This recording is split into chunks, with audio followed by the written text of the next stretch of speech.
Nicolas Postel, donc je suis économiste à l'Université de Lille et au laboratoire Clercé. Comme économiste, j'ai constaté à quel point la domination du discours économique capturait la plupart des débats politiques. Au fond, en économie, on n'a qu'un seul déterminant de la valeur et de la vérité, c'est le marché. Le marché dit la vérité par le prix, par la valeur marchande, et il s'impose comme une vérité indiscutable qui guide l'ensemble des choix de la société. Or, cette société va dans le mur du point de vue écologique, du point de vue social, et donc bien sûr du point de vue économique.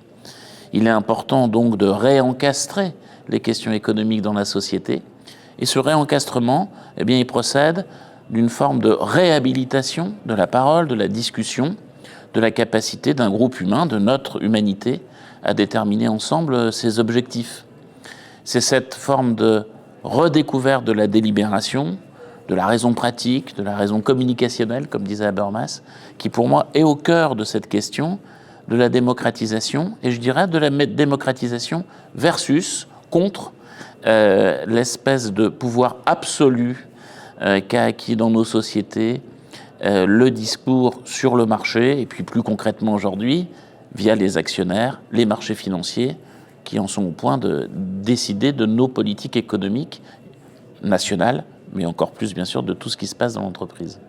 Lorsqu'on a conçu cette chaire avec Isabelle, l'initiative espagnole allait arriver, et donc on a une forme de conjonction extraordinaire, puisque au moment où on commence ces travaux, il y a déjà une avancée qui sera historique dans l'univers européen de ce gouvernement, le seul gouvernement de gauche actuel en Europe, qui porte enfin une note d'espoir, en disant des choses finalement très simples, dans la Constitution espagnole, mais qui est aussi dans la Constitution française, ça a été rappelé par Dominique Méda, les individus ont droit à l'égalité, y compris lorsqu'ils travaillent, y compris là où ils passent le plus grand temps de leur vie.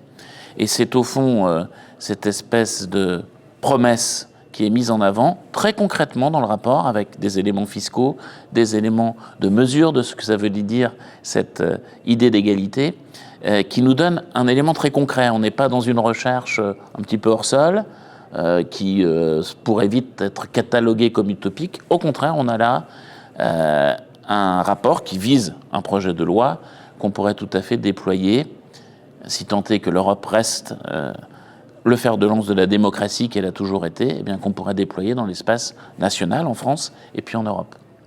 Cette ouverture politique espagnole, elle ne peut pas être reprise comme un copier-coller. D'abord, elle dépend d'un contexte politique bien particulier, d'un pays bien particulier, et puis bien sûr, un groupe d'experts, aussi fort soit-il et aussi riche soit-il, n'épuise pas toutes les questions. Et donc on a un gros travail à faire d'accompagnement du message central de ce rapport, de l'adaptation de cet accompagnement des deux promesses faites aux salariés dans l'ensemble des pays européens, mais aussi ce que j'appellerais d'une forme d'environnement. Un texte de loi, une mesure, ça ne se comprend qu'en la mettant bien dans le contexte. Pour que les salariés exercent le pouvoir, il faut qu'ils soient formés et surtout informés. Comment le seront-ils? Quels sont les outils mis à leur disposition?